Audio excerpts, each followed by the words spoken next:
Welcome to the Newland Rock Leadership Effectiveness Podcast, hosted by me, Kate Thomas. This podcast is packed with practical tips and expert views to unlock the leadership effectiveness in you and your organisation. My name is Kate Thomas, and I'm a leadership effectiveness expert and the founder of Newland Rock, a consultancy dedicated to focusing on increasing leadership effectiveness for talent-savvy companies and individuals. In this podcast, I will share my experience of supercharging leadership performance and business results with you. Join me and the best thought leaders for topical discussions and talent-centric insights. In the final episode of this season's podcast discussing the Great Resignation, I interviewed top teams effectiveness expert Caroline Redman. Caroline sees the Great Resignation as a huge opportunity for organisations and leaders to take a pause and to think critically about how they can use this time to reassess their purpose and reassess their values. This conversation is one that is close to my own purpose and why I do what I do. Coaching top teams to maximise their performance is at the core of Newland Rock's work. Why? Because I fundamentally believe that leaders at this level in an organisation hold significant responsibility to the largest population.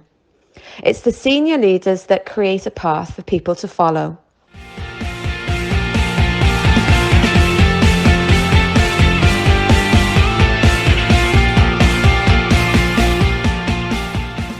Welcome to the show, Caroline. Thank you so much for joining me. Thank you. I've been looking forward to it. Caroline, what do you make of this Great Resignation topic? What are you seeing? What are you hearing? What are you sensing? Well, all good questions, Kate. And what it has made me do, even before I get to the observations that I'm seeing, is that for me personally, it's making me stop and think and have a really good think. You know, it's a lot of my own advice when I'm talking to coaching clients around, particularly senior leaders. Where is your time for thinking? When are you pausing and taking time out to get under the skin of what's going on? And particularly with this topic, there are so many different strands to it to unpick, get underneath the skin of what are the different perspectives, implications, lots of challenges, of course, with it. So for me personally, just taking the time out, like I say, to take my own advice and really have a good think, I've found hugely energizing and interesting, because we're all guilty, I think, of just doing a lot of the time and going at pace. So to go into that mindset of what's really going on here and get curious has been fabulous. In terms of the topic itself, I think where I've come to with it is that if we peel it back and really break it down to what we're looking at here, in my mind, this is an extremely normal and understandable, and I go so far to say human phenomenon that we're experiencing, because if you think about it, people have been coming and going from jobs, from year dot. That's not new. People have lots of different reasons for moving on, for new challenges, etc. But then you throw into the mix this global pandemic, you turn the world on its head a little bit, and inevitably we as individuals turn with that. So for lots of us, huge parts of our lives have had a good shake-up, let's say, at best. And because our professional lives are such a large part of our existence, I would say often too much of our existence, but that might be for a different podcast.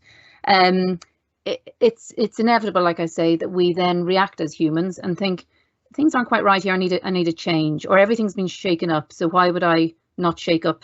At least looking at my working life and my professional life and see what changes need to be made there too. So where we put quite a dramatic label on it or badge on it as the Great Resignation or the Grand Resignation, as I sometimes call it, we are at risk, I suppose, of sensationalizing it a little bit and making it a bigger thing than it is. But that said, there are absolutely challenges that come with it, because the question then is, for an employer or an organization point of view, what's the right way, or is there a right way to approach it? How do we react to it? And what do we do? What do we do differently? And I think what I'm hearing there, Caroline, is that, top team leaders, they're not immune to what is this human phenomenon. You know, this big shift that's going on.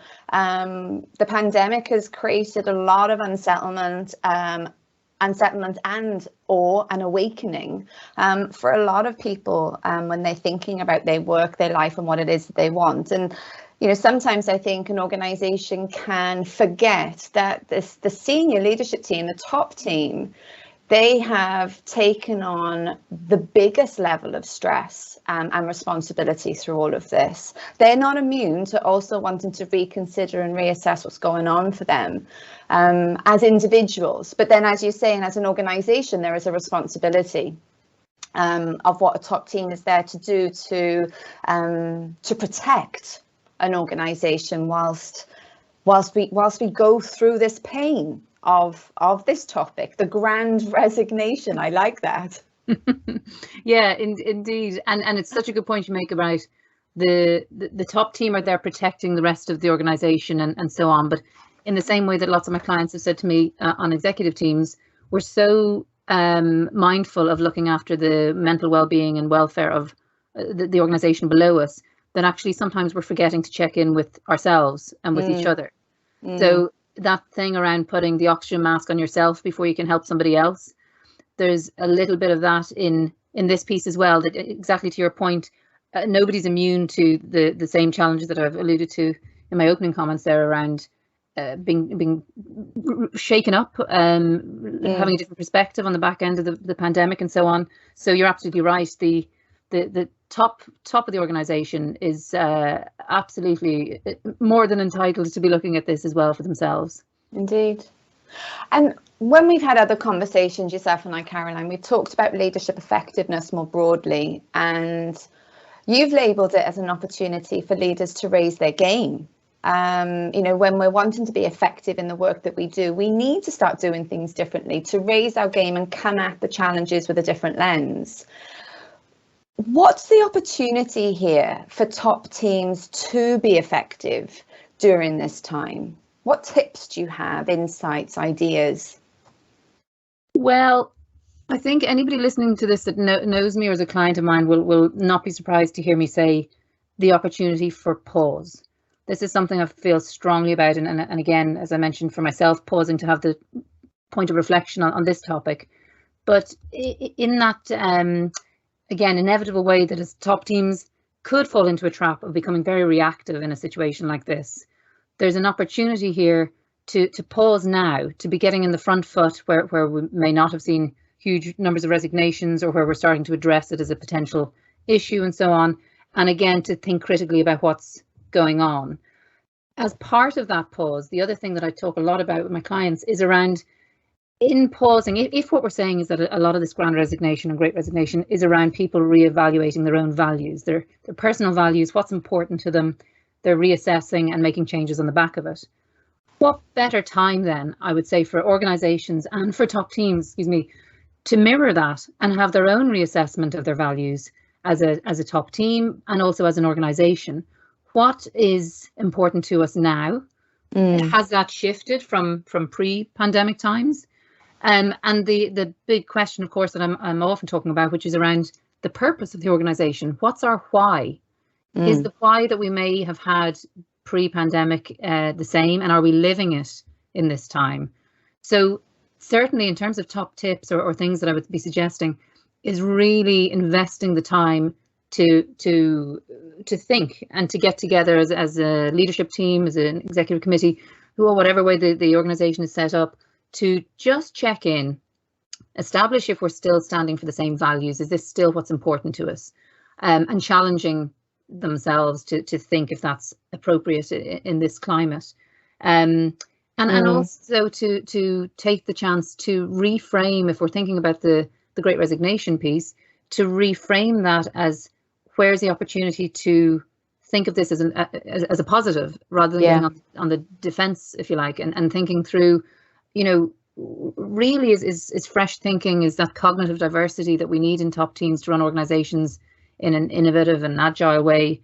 Is this an opportunity actually for a bit of churn to shake it up? And I'm not naive to the challenges in having to recruit and sometimes not find the talent that we want.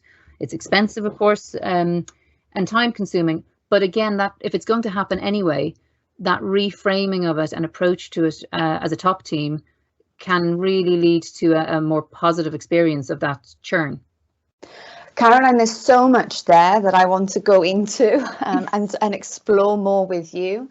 You know, when you talk about that pause and the fact that leaders intrinsically, especially when they're at that senior level, there's that sense of responsibility, and there is an arousal for action and an arousal to get things moving in the right direction, because there's a plan, there's a strategy in place, there's results to achieve.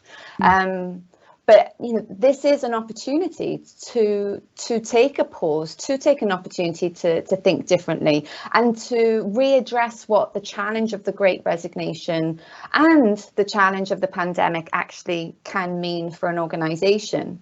So I love the fact that, you know, we're saying, and you know, you and I have experienced this in the work that we do together, the importance of allowing that top team the space to think about what it is that they really stand for now, what it is that they really want to go after.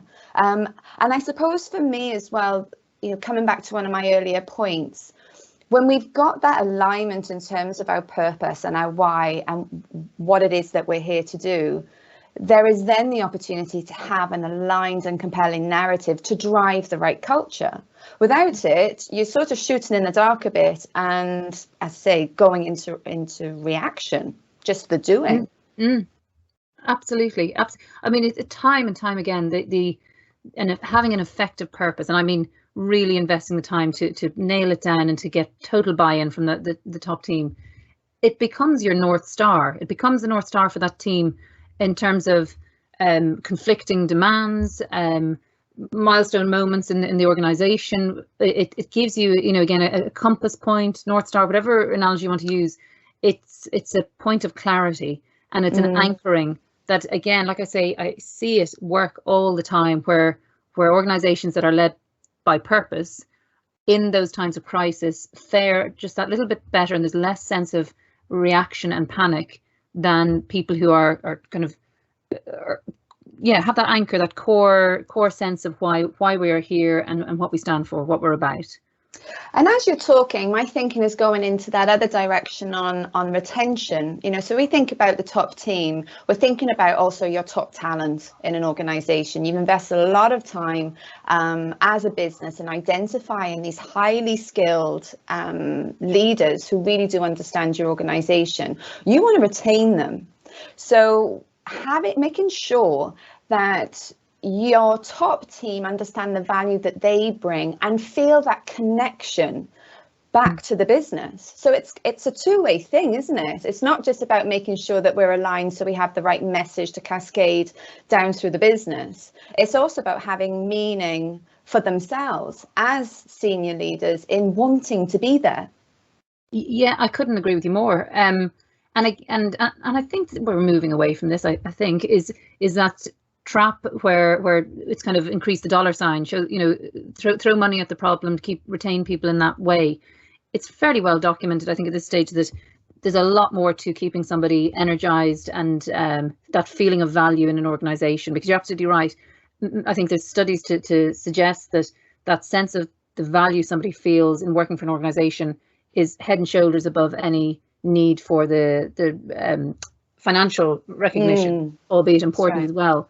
Now, what does cause some complexity to that point in the current circumstances is that sense of connection that you referred to, which is so important for all of us. Obviously, we're getting less and less of that for the last 2 years. So where somebody may not have moved on for an extra zero on the paycheck previously, because they have that connection with the organization and the people in it, there's less of that sense of, I suppose, loyalty and I keep coming back to the word connection, to be a reason not to take the extra zero on the paycheck. So that goalpost has shifted a bit from what I've seen, where I used to probably preach around, never mind the money, it's all about making sure people feel valued and all of these other factors around, do they have a sense of autonomy, do they have clarity, are there career paths that they could get excited about, and all sorts of other things that looks at the whole picture and not just the financial reward. it is, I can understand that it's muddied for understandable reasons, where some of those opportunities to increase the value for people is not there. It's not there. And when the purpose isn't clear and what it is that the top team stand for, it becomes even muddier, isn't it? So we want to tighten things up. The opportunity for organizations is to tighten things up as best possible and create this environment that ensures that the top team are delivering their best value, but are as aligned as they can be to what the organization stands for. If that's fluid right now, a little bit woolly, a little bit grey, a bit wishy-washy, I kind of feel like the client's in a little bit of trouble. Or be aware your top team may be feeling a bit unsettled. Yeah, absolutely. As well as that sense of, I suppose, an incentive for people, or almost a visualization of demonstrating the value these top talent, the top talent that we have in an organization, the part they can play in moving us through this time of crisis, and the visualization sense of just look at that, look out there on the horizon when we come through this the other end.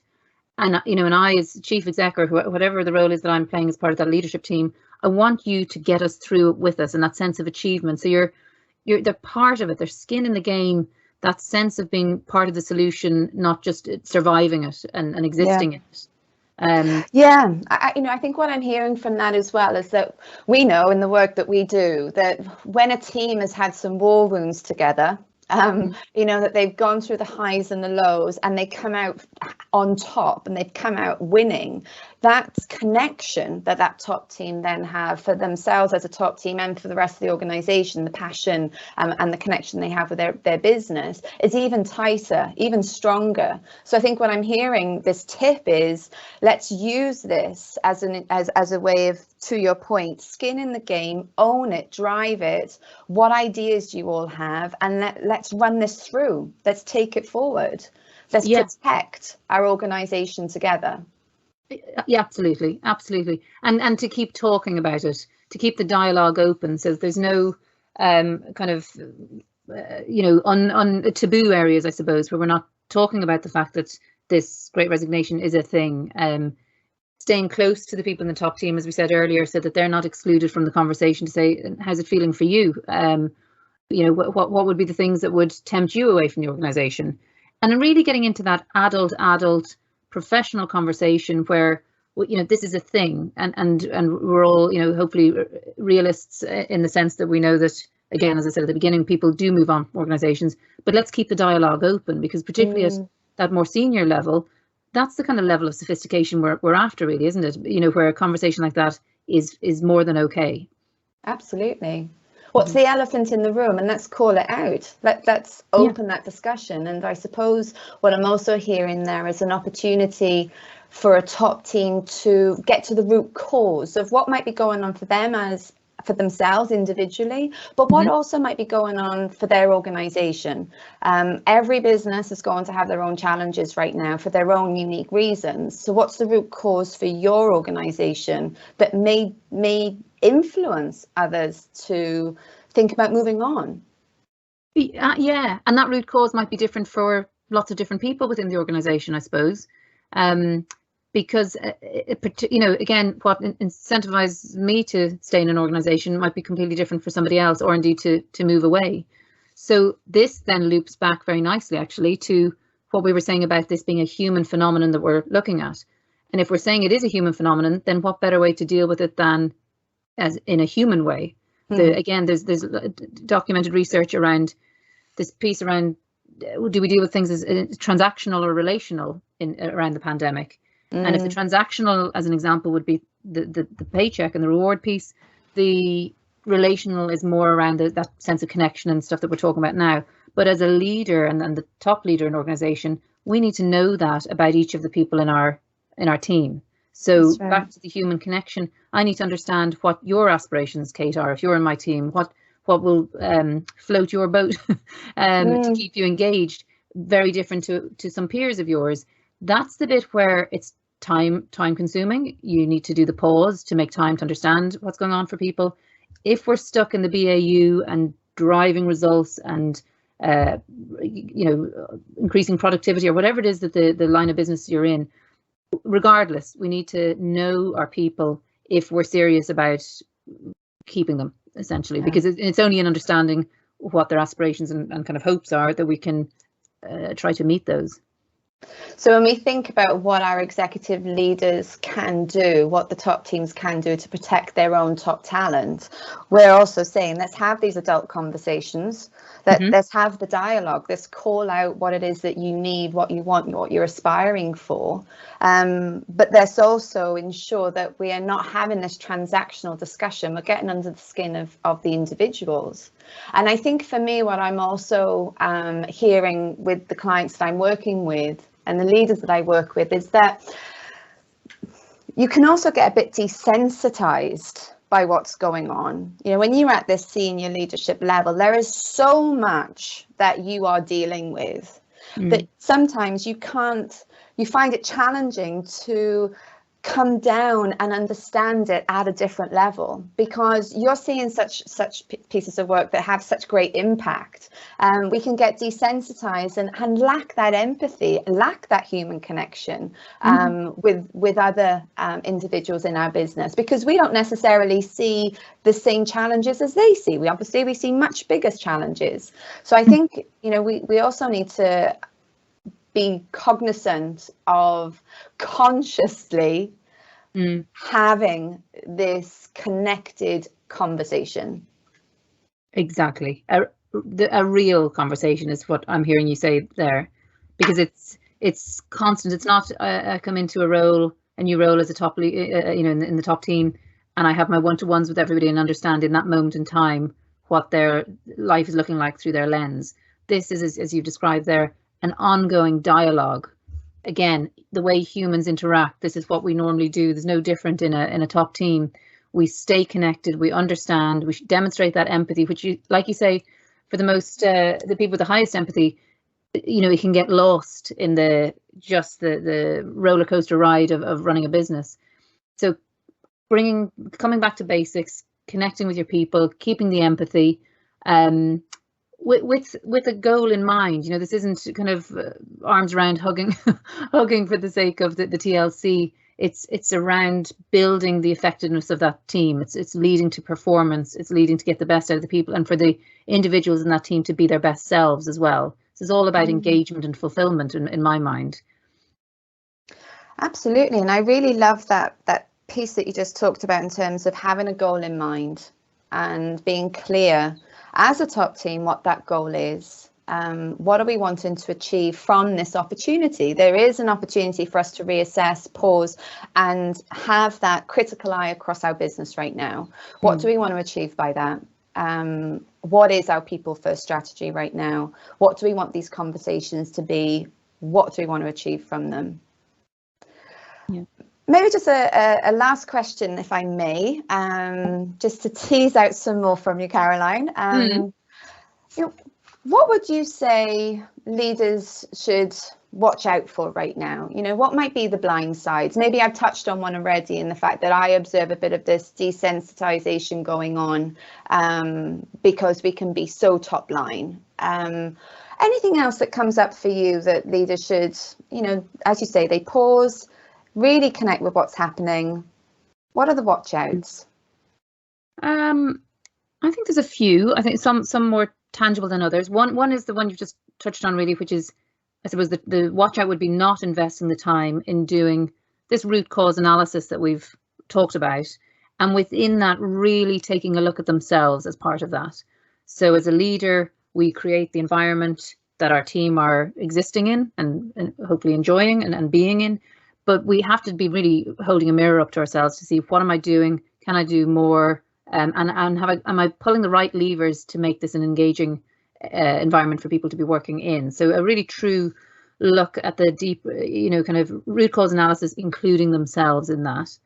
And then I suppose the other ones are less tangible around. There's something for me about watch out for becoming paranoid about this. You know, it may be controversial, but I can also see how leaders could become so distracted by the concern of people leaving and this resignation, again, because of a bit of maybe sensational stuff around the Great Resignation, that once people have and organizations and teams have a plan They know what they stand for in terms of their purpose. They've taken the actions to create the right environment and to do what they can, if you like, to make sure that people want to be in the organization.